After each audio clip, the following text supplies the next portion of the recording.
24-hour rooming in is extremely important to solidifying that attachment between moms and babies. It feels more natural. It feels like this is where we should be. This is how we should have always done it. 24-hour rooming in is the norm. The babies are with moms and dads. It's not an added fluff. It's just the care we provide.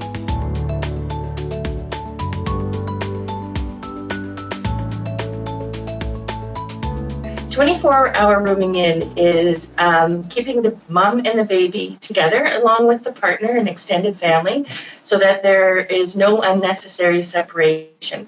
It helps the family bond as a unit. It helps the parents learn about their baby, and it allows for the mom to be attending to the baby at any given time. So when we meet with moms prenatally, we talk with mom about the importance of being with her baby, of zero separation from her baby after her baby's born.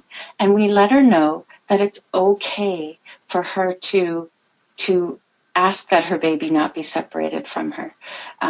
First-time moms especially don't realize that they have that power. They have that authority. The mother needs to be the expert of her baby. So by keeping the baby in the room with the mother learns all the feeding cues, all the behaviors of the babies, and she is able to console her baby better than any other person. And I think that if we're going to have women leave the hospital at some point, within a few days of birth, and set them off in the world as parents, it's nice if they've had a chance to practice as close to real as you can within the hospital setting before they go out into the world and do it themselves. We've been, working on improving experience of pain during immunizations at our clinic, and we really looked at implementing best practice guidelines around pain during vaccinations. And so breastfeeding during vaccinations, the level A evidence. And when you look at the pain scores of the breastfeeding babies during immunizations, their pain level is like at 0, 1. We had a 12-month-old baby getting 3 needles, and he hardly flinched through 3 needles.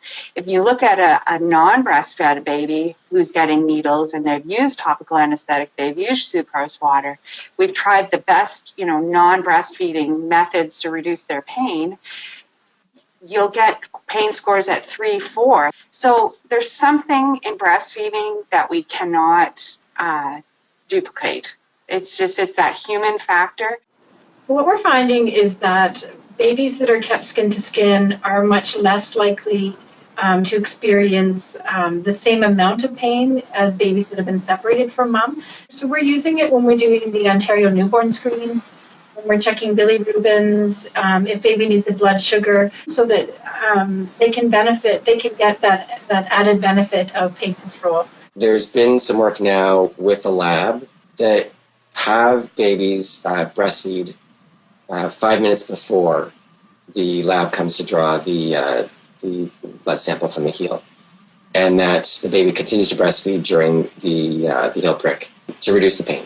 We had to employ education and teaching with our lab technicians just to encourage the rooming in of moms and babies 24/7 and not separating them. So now our lab technicians are doing their blood work in the room, the same room that mom is sleeping in with baby.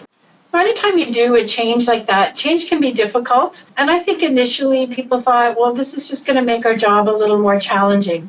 Oftentimes in the past, we would remove the mom from the baby. We would take the baby to the separate room and we would do the procedure.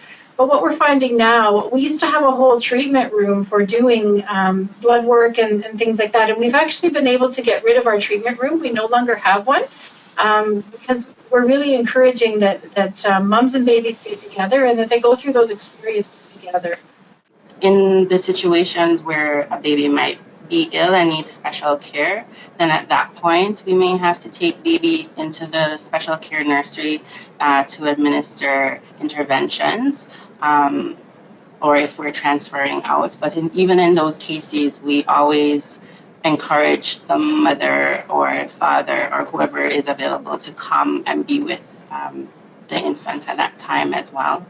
And we've actually had the opportunity as special care nursery nurses that when they ask us to come down to the emerge department to start an IV, do a painful procedure on a baby, we are actually now going down to the emerge department and showing the nurses down there that try to do the blood work skin to skin, actually do it on the breast.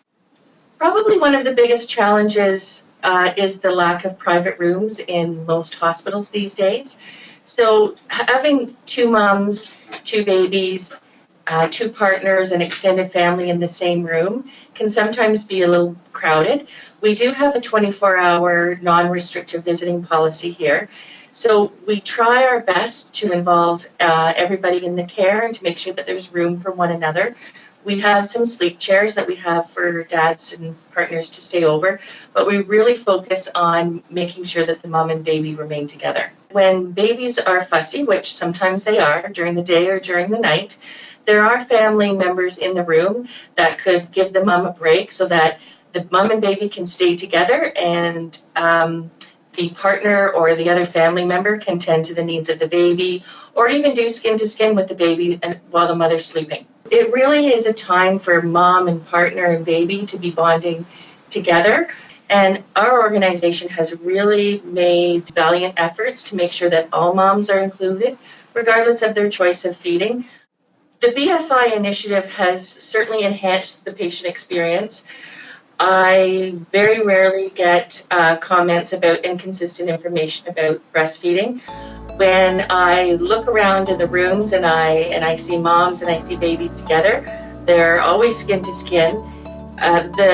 Just the whole feeling on the unit is entirely different. It feels more natural. It feels like this is where we should be. This is how we should have always done it. And it's our norm here. It's just what we do.